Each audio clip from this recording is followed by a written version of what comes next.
नमस्कार, मी डॉक्टर प्रतिभा बारी, होमिओपॅथी तज्ञ प्रतिभा सिलिंगटच्या माझ्या यूट्यूब चॅनलमध्ये पुन्हा एकदा तुमचं मनापासून हार्दिक स्वागत करत आहे.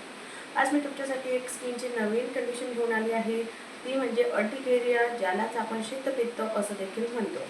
या व्हिडिओमध्ये आपण यासंबंधी संपूर्ण माहिती घेणार आहोत, जसे की कुठल्या कारणांमुळे हा आजार होतो, ही कंडिशन तयार होते आणि त्याच प्रकारे काय उपाययोजना आपण यावर केल्या पाहिजे जेणेकरून या आजारापासून आपण स्वतःची परमनंटली सुटका करून घेऊ शकू. म्हणून जर तुम्ही अजून माझ्या चॅनलला सबस्क्राईब केलं नसेल तर लवकरात लवकर सबस्क्राईब करा आणि बेल आयकॉन देखील प्रेस करा, जेणेकरून नवीन व्हिडिओचे अपडेट तुम्हाला मिळू शकतील. चला तर आजच्या टॉपिकला सुरुवात करूया, तो म्हणजे अर्टिकेरिया. तर अर्टिकेरिया किंवा शीतपित्त म्हणजे काय याला आपण आता थोडक्यात समजून घेऊया. तर यामध्ये आपल्या शरीराच्या त्वचेमध्ये मास्ट सेल म्हणून अशा पेशी असतात, ज्यामधनं हिस्टॅमाइन नावाचं रसायन रिलीज केलं जातं. आणि ह्या अर्टिकेरियाच्या शीतपित्ताच्या कंडिशनमध्ये जास्त प्रमाणात हिस्टॅमाइन नावाचं जे रसायन आहे ते त्वचेमध्ये रिलीज केलं जातं. त्यामुळे त्वचेवर जे काही लालसर चट्टे निर्माण होतात त्याला आपण अर्टिकेरियल रॅश, अर्टिकेरिया किंवा शीतपित्त असं म्हणतो. तर याची काय लक्षणे आहेत, तर त्वचेवर लालसर असे चट्टे निर्माण होणे, ते उठावदार असतात. परत त्याच्यामध्ये प्रचंड अशी खाज असते आणि हे चट्टे जे आहेत ते काही मिनिटांपासून तर काही तासांपर्यंत असतात आणि कालांतराने थोड्या वेळानंतर ते आहेत ते नाहीसे होतात आणि दुसऱ्या ठिकाणी पुन्हा ते येऊ शकतात. असं हे या चट्ट्यांचं अर्टिकेरियाची ही लक्षणे आहेत. तर आता हे पित्त होण्याची म्हणजे अर्टिकेरिया होण्याची काय कारणे आहेत याला आपण समजून घेऊया की कुठलं कारण आहे, मग त्यानुसार आपण उपाययोजना ज्या आहेत त्या करू शकतो. तर पहिलं म्हणजे ॲलर्जिक रिॲक्शन्स, म्हणजे कुठल्या कुठल्या गोष्टींची आपल्याला ॲलर्जी आहे याकडे आपण लक्ष दिलं पाहिजे. की जसं काही व्यक्तींना काही स्पेसिफिक औषधांची ॲलर्जी असू शकते की ज्यानंतर हे अर्टिकेरियल रॅशेस सुरू झाले असं असू शकतं. त्याचप्रकारे काही व्यक्तींना खाण्याच्या पदार्थांची, की जसं काही खाण्याच्या पदार्थांमध्ये केमिकल्स टाकले जातात प्रिझर्वेटिव्ह, त्याचप्रकारे रंग वापरले जातात, जसं बाहेरच्या भाजी असो किंवा चायनीज आयटम असो ज्याच्यामध्ये फूड कलर वापरला जातो, त्याची ॲलर्जी म्हणून देखील हे अर्टिकेरिया आहे ते बघण्यात येऊ शकतात.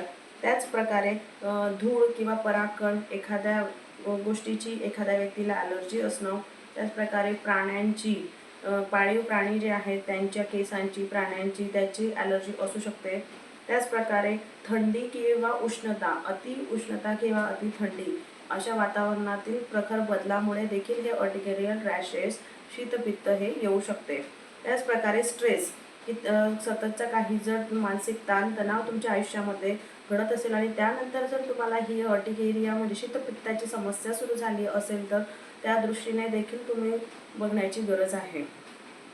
आणि शेवटचं म्हणजे त्वचेवर दाब पडणे, की बऱ्याच वेळा याला प्रेशर अर्टिकेरिया असं देखील म्हणतो, की जेणेकरून ज्या ठिकाणी दाब निर्माण होतो एखाद्या गोष्टींचा, की जसं एखाद्या व्यक्तीने पर्स हातात धरली आहे, बांगड्या घातल्या आहे, कंटिन्यूस एखाद्या ठिकाणी दाब पडत असेल घट्ट कपड्यांचा, तर त्या ठिकाणी जर तुम्हाला ती रॅश येत असेल, अर्टिकेरियाचे जे चट्टे आहेत ते येत असतील, तर त्याला आपण प्रेशर अर्टिकेरिया असं देखील म्हणतो.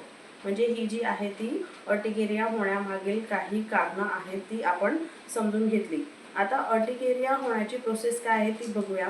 तर एखाद्या प्रकारची ॲलर्जी, जसं मी सांगितलं, एखाद्या खाण्याच्या पदार्थाची असू शकते, वातावरणातील बदलांची असू शकते, किंवा एखाद्या गोळीची असू शकते, किंवा मानसिक स्ट्रेस, ताणतणाव, कुठलंही एखादं फॅक्टर, ट्रिगरिंग फॅक्टर जर तुमच्या आयुष्यात असेल आणि त्यानंतर ही समस्या सुरू झाली असेल, तर पहिलं म्हणजे एखादा ट्रिगरिंग फॅक्टर आहे ना, त्यामुळे काय होतं, तर मास्ट सेल असतात त्याच्यामध्ये ग्रॅन्युल्समधून विविध केमिकल मेडिएटर सोडले जातात. त्यातला सगळ्यात महत्त्वाचा म्हणजे हिस्टॅमाइन, की ज्या ह्या हिस्टॅमाइनमुळे जर ज्या ॲलर्जिक रिॲक्शन ज्या आहे, चट्टे निर्माण होणे, खाज येणे, ह्या गोष्टी ज्या आहेत त्या शरीरात बघण्यात येतात, ते रिलीज होते. मग ह्या हिस्टॅमाइनमुळे काय होतं, तर व्हॅझोडायलेटेशन, म्हणजे आपल्या रक्तवाहिन्या ज्या आहेत ते रुंद होतात, त्यामुळे लालसर चट्टे तयार होतात. इन्क्रीज वॅस्क्युलर परमॅबिलिटी, म्हणजे रक्तवाहिन्यातून द्रव जे आहे ते बाहेर येतं, त्यामुळे जे हे चट्टे आहेत ते फुगलेले दिसतात.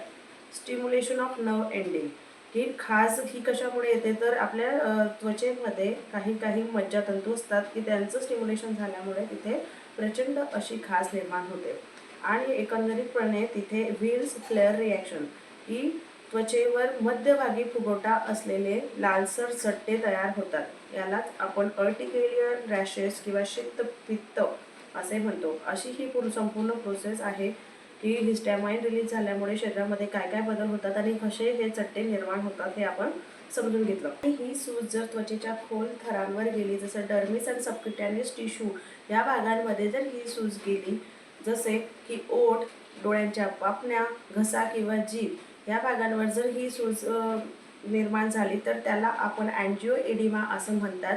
आणि हे आपले खूप महत्त्वाचे व्हायटल ऑर्गन आहेत आणि तिथे जर सूज येत असेल तर तात्काळ एमर्जन्सीमध्ये आपण त्याचा इलाज करणं आवश्यक आहे. तर हे आपण बघितलं. त्याचप्रकारे जर ही समस्या आपल्याला 6 आठवड्यांपेक्षा कमी असेल तर त्याला आपण ॲक्यूट अर्टिकेरिया म्हणतो. पण 6 आठवड्यांनंतर देखील ही समस्या कंटिन्यू होत असेल तर त्याला आपण क्रोनिक अर्टिकेरिया आहे असं कन्सिडर करतो आणि त्यानुसार आपल्याला डिटेलमध्ये जाऊन त्याचं कारण शोधून त्याच्यावर उपाययोजना करण्याची गरज असते. तर अर्टिकेरिया मागे एक मी सांगितलं की जसं ह्या सगळ्या वेगवेगळ्या प्रकारच्या ॲलर्जी किंवा वातावरणाचा बदल ह्या गोष्टी कारणीभूत आहेत, त्याच प्रकारे मानसिक ताणतणाव हा देखील खूप जास्त महत्त्वाचा भाग आहे. तर याबद्दल आपण आता डिटेल जाणून घेऊया की कुठल्याही मानसिक स्ट्रेसमुळे अर्टिकेरिया किंवा शीतपित्त ही समस्या सुरू होते. तर आता आपण जाणून घेऊया की कुठली मानसिक ताणतणाव आहे, कुठलाच मानसिक स्ट्रेस आहे की ज्यामुळे अर्टिकेरिया किंवा शीतपित्ताची समस्या ही दिसून येते. तर पहिलं म्हणजे सेपरेशन कॉन्फ्लिक्ट. याच्यामध्ये काय असतो तर वियोग म्हणजे दुरावा सहन करावा लागतो. कोणापासून तर आपल्या एखाद्या जवळच्या व्यक्तीपासून आपल्याला वियोग सहन करावा लागला.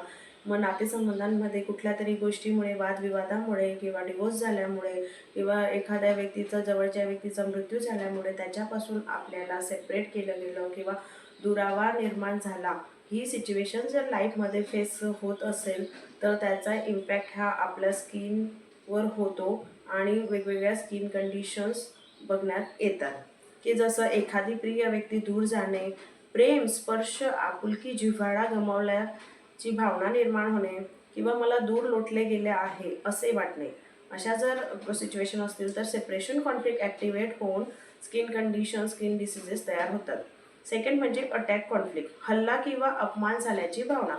इथे अटॅक जो आहे तो व्हर्बल आहे, म्हणजे कोणीतरी आपल्याला घालून पाडून अपमान करून कोणीतरी बोललं आहे, आपल्यावर टीका केली आहे, आरोप केले आहे किंवा एखादा अन्याय जो आहे तो आपल्याला सहन करावा लागला आहे, अशी सिच्युएशन जर लाईफमध्ये घडून गेली असेल की ज्या स्वतःचे संरक्षण करू न शकल्याची भावना की एवढा माझा अपमान झाला, एवढे माझ्यावर आरोप केले गेले जे खोटे होते, पण मी स्वतःला संरक्षण नाही करू शकले, म्हणजे स्वतःला डिफेंड नाही करू शकले, मी त्याबद्दल काही रिॲक्ट नाही करू शकले किंवा स्वतःला निर्दोष नाही प्रूव्ह करू शकले. अशा जर गोष्टी असतील तर देखील अटॅक कॉन्फ्लिक्ट ॲक्टिव्हेट होऊन स्किन कंडिशन्स ट्रिगर होतात. थर्ड म्हणजे कॉन्टॅक्ट कॉन्फ्लिक्ट, म्हणजे संपर्काची इच्छा किंवा संपर्क टाळण्याची इच्छा. हे दोघं प्रकारे असू शकते. म्हणजे जसं एखाद्या व्यक्तीच्या संपर्काची तीव्र इच्छा की जसं जवळची व्यक्ती आहे की ज्याचा स्पर्श, प्रेम, आपुलकी हे आपण बघितलं की ती हवीशी आहे पण ती भेटत नाही आहे, तो व्यक्ती दुरावला गेला आहे तेव्हाची कंडिशन आहे. दुसरं म्हणजे एखादी व्यक्ती किंवा परिस्थितीपासून दूर राहण्याची इच्छा आहे पण ती दूर आपण करू शकत नाही आहे. एखादी नको असलेली व्यक्ती आपल्या आयुष्यात आहे जिला आपण दूर करू शकत नाही आहे किंवा एखादी नको असलेली सिच्युएशन आपल्या आयुष्यात आहे जी वारंवार घडत आहे आणि ती देखील आपण दूर करू शकत नाही आहे. असं दोघं प्रकारांमध्ये जे आहे ते हे कॉन्टॅक्ट कॉन्फ्लिक्ट ॲक्टिव्हेट होऊन स्किनवर त्याचा इफेक्ट होतो. लास्ट म्हणजे प्रेशर ऑर स्ट्रेस कॉन्फ्लिक्ट, की सततचा मानसिक ताण किंवा जबाबदाऱ्यांचा भार किंवा दबावाखाली असल्याची भावना. आता प्रेशर म्हणजे काय, तर मी मगाशी सांगितलं की बऱ्याच वेळा हे अर्टिकेरियाचे जे चट्टे असतात ते ज्या भागावर प्रेशर जास्त पडतं त्या भागांवर येतात, त्याला आपण प्रेशर अर्टिकेरिया म्हणतो. तर हे तर झालं फिजिकल, पण त्याच प्रकारे जर मानसिक ताणतणाव असेल, मानसिक काहीतरी प्रेशर असेल, डॉमिनेशन असेल किंवा जबाबदाऱ्या जास्त प्रमाणात असतील, त्याचप्रकारे दबावाची भावना असेल तरी देखील ह्या अर्टिकेरियाच्या समस्या जी आहे स्किन कंडिशन ती दिसून येते. प्रेशर अर्टिकेरिया म्हणजे काय की ज्या व्यक्तींना दाब पडलेल्या जागी पित्त येते आणि त्यांच्यामध्ये प्रतिकारकदृष्ट्या काय दिसून येतं तर माझ्यावर खूप दबाव आहे, म्हणजे डॉमिनेशनची हिस्ट्री आहे. ही परिस्थिती मला आता सहन होत नाही आहे की हे डॉमिनेशन इतकं जास्त झालं आहे की ते आता मला असह्य झालं आहे. मी गुदमरल्यासारखे अनुभवत आहे की ह्या सर्व गोष्टी ज्या आहेत त्या मला अक्षरशः म्हणजे गुदमरल्याचं फिलिंग देत आहे किंवा सफोकेशन होत आहे की मला काहीही करून ह्या प्रेशरमधनं, ह्या दबावातून बाहेर पडायचं आहे, असं त्या व्यक्तीची सिच्युएशन असते. जर अशा सिच्युएशन्स तुमच्या लाईफमध्ये होत असतील तर नक्कीच त्याचा त्या अर्टिकेरियाशी शीतपित्ताशी संबंध आहे आणि तो लक्षात घेऊन त्याच्यावर योग्य ते उपाययोजना करणे खूप आवश्यक आहे. अशा प्रकारे आपण संपूर्ण माहिती घेतली की कुठल्या कुठल्या कारणांमुळे अर्टिकेरिया किंवा शीतपित्ताची समस्या ही होऊ शकते आणि हे जाणून घेणं का जास्त गरजेचं आहे की जोपर्यंत आपण त्याचं कारण लक्षात घेणार नाही की कुठल्या कारणामुळे आहे तोपर्यंत आपण त्याचा परमनंट म्हणजे मुळापासून इलाज करू शकत नाही. तर आता आपण बघूया की खाण्यापिण्याची कुठली पथ्ये आपण पाळायला पाहिजे अर्टिकेरियामध्ये. तर एक म्हणजे भरपूर प्रमाणात पाणी प्या. हायड्रेशन हे कुठल्याही आजारामध्ये सगळ्यात महत्त्वाचं आहे, ते म्हणजे पाणी. दुसरं म्हणजे ताजी फळं, सफरचंद, डाळिंब, नाशपती अशी ताजी फळं जास्तीत जास्त सेवन करा. हिरव्या पालेभाज्या खा. दुधी, भोपळा, घोसाळे, दोडके अशा फळभाज्यांचं देखील सेवन करायला हवं. त्याचप्रकारे तांदूळ, ज्वारी, बाजरी अशा धान्यांचं सेवन करा.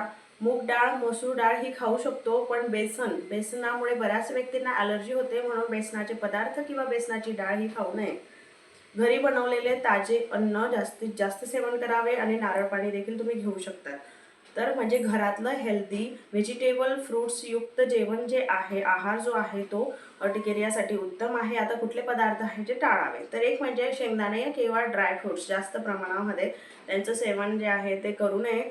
त्याचप्रकारे सी फूड, बऱ्याच व्यक्तींना सी फूडमुळे म्हणजे कोळंबी, खेकडा म्हणजे जे समुद्रात भेटणारे जे प्राणी आहेत ते खाल्ल्यानंतर देखील अर्टिकेरियाची समस्या ही दिसून येते. काही व्यक्तींना अंडी देखील सहन होत नाही, त्यामुळे देखील अर्टिकेरियाचा त्रास हा दिसून येतो. तसेच जास्त मसालेदार किंवा जास्त तिखट पदार्थ खाल्ल्यामुळे देखील ती समस्या दिसते. त्याचप्रकारे पॅक आणि प्रोसेस्ड फूड म्हणजे बाहेरचं पॅकिंग असलेलं अन्न जे आहे, ज्यामध्ये प्रिझर्वेटिव्ह वापरले जातात, केमिकल पदार्थ जास्त असतात, त्याप्रकारे रंग देण्यासाठी देखील काही केमिकल वापरले जातात, त्याची देखील ॲलर्जी होऊ शकते. म्हणून बाहेरचं पॅक फूड जे आहे ते टाळावं. हे जे पथ्य आहे ते तुम्ही पाळावं की हेल्दी डाएट घ्यावं आणि हे बाहेरचं पॅक फूड, त्याचप्रकारे नॉनव्हेज, ड्राय फ्रूट्स यांचं सेवन जे आहे ते कमी करावं. त्याचप्रकारे हिस्टॅमाइन जास्त कुठल्या पदार्थांमध्ये असतो, तर टोमॅटो, वांगे, पालक, आंबवलेले पदार्थ आणि जुने चीज तसेच काही मांसाहारामध्ये हिस्टॅमिनचं प्रमाण हे जास्त असतं, म्हणून हे पदार्थ टाळावे, जेणेकरून हिस्टॅमिनचं प्रमाण शरीरात कमी होईल आणि ही ॲलर्जिक रिॲक्शन जी आहे ती आटोक्यात आणण्यासाठी मदत होईल. त्याचप्रकारे पुरेशी झोप घ्या, ताणतणाव कमी करा, सैल आणि सुती कपडे वापरा, कारण बऱ्याच वेळा प्रेशरमुळे देखील ही अर्टिकेरियाची समस्या दिसून येते, म्हणून सुती आणि सैल कपडे वापरावे. खूप गरम आणि उष्ण वातावरणात टाळावे आणि कोणता पदार्थ खाल्ल्यामुळे पित्त वाढते याकडे लक्ष देऊन ते पदार्थ टाळावे. आणि आता आपण फर्स्ट एड ट्रीटमेंट बघूया की जर अर्टिकेरियाचा त्रास पहिल्यांदा होत असेल, सुरू झाला असेल, तर त्यात काय करावं, तर आपल्या बॉडीचं टेम्परेचर जे आहे ते थंड करण्यामध्ये फोकस करावा. की जसं बर्फाचा तुकडा जो आहे तो कापडामध्ये गुंडाळून जिथे पित्त आलेलं आहे त्या ठिकाणी चोळल्यास तेथील उष्णता जी आहे ती कमी होऊन तुम्हाला थोड्या वेळासाठी का होईना तिथे आराम भेटू शकतो.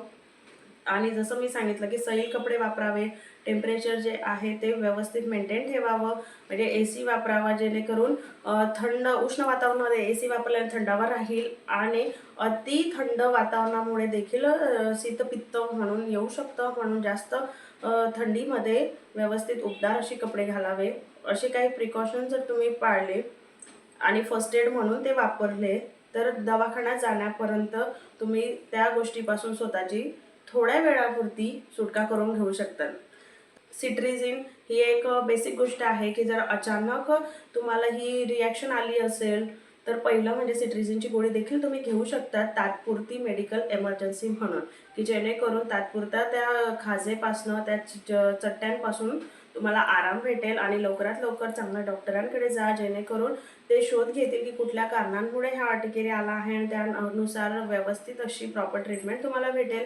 आणि जसं मी नेहमी सांगते तसं होमिओपॅथी अवश्य घ्या, कारण होमिओपॅथीमध्ये मानसिक ताणतणाव याला खूप जास्त महत्त्व दिलं गेलं आहे.